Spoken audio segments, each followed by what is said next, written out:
Ok, chope le nœud de 8. Ouais, tu tires dessus, tu vas vers Benjamin. Tu montes. Il y en a un qui se met à droite Et tu fais quoi avec ta Marie-Pierre Carteron, responsable de l'école de voile à Cal Strasbourg, sur le plan d'eau de Plopsheim.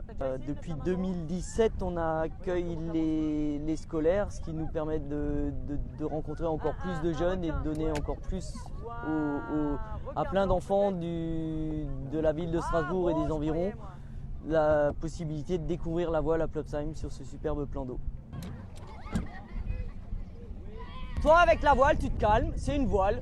Elle a juste besoin de respirer. Donc tu la tires, elle se gonfle, point, t'as plus rien à faire d'autre. On ne peut pas juste expliquer, des fois il faut un peu élever la voix.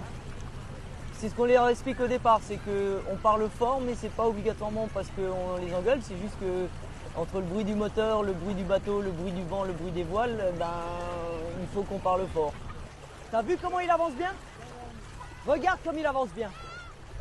Regarde Benjamin, ne lâche pas des yeux. Hé, chapeau! On n'est pas en mer avec un vent qui est établi, et net et précis. Donc on a des moments où le vent est vraiment fantastique, puisqu'on est orienté nord-sud et que les perturbations et les anticyclones sur Strasbourg sont nord-sud.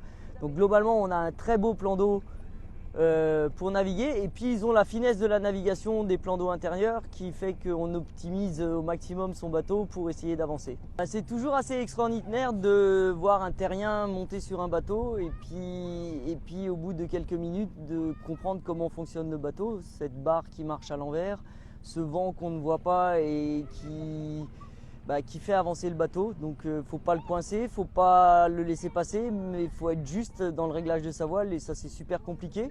Faut rien lâcher sur le bateau. Si tu lâches quelque chose, tu as des chances de chavirer. Après, il faut aussi tout le temps regarder devant soi pour bien voir le point où il faut aller. On a quelques-uns qui vont venir faire un stage d'été.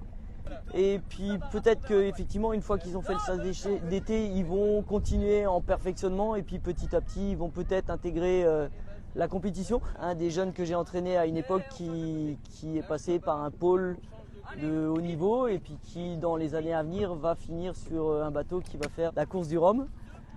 On en a d'autres qui ont fait des résultats sur des championnats d'Europe ou des championnats du monde, mais oui, on a des compétiteurs qui nous représentent vraiment très bien.